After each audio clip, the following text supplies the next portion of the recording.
आणखी एका मोठी बातमी आहे। दादाजी भुसे यांनी मालेगावमधील ताडी विक्री केंद्रावर धाड टाकली आहे। संशयास्पद पांढरी पावडर आढळल्याने खळबळ माजलेली आहे, तर घटनास्थळी अधिकारीही पोहोचलेले आहेत।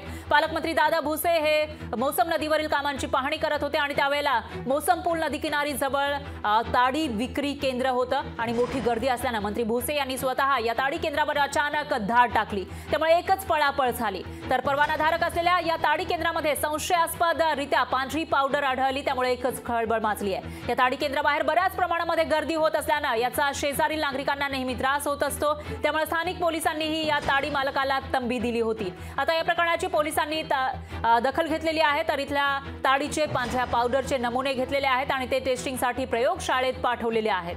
त्याचा रिपोर्ट नेमका काय येतो याकडे आता पुढील कारवाई डिपेंड असणार आहे।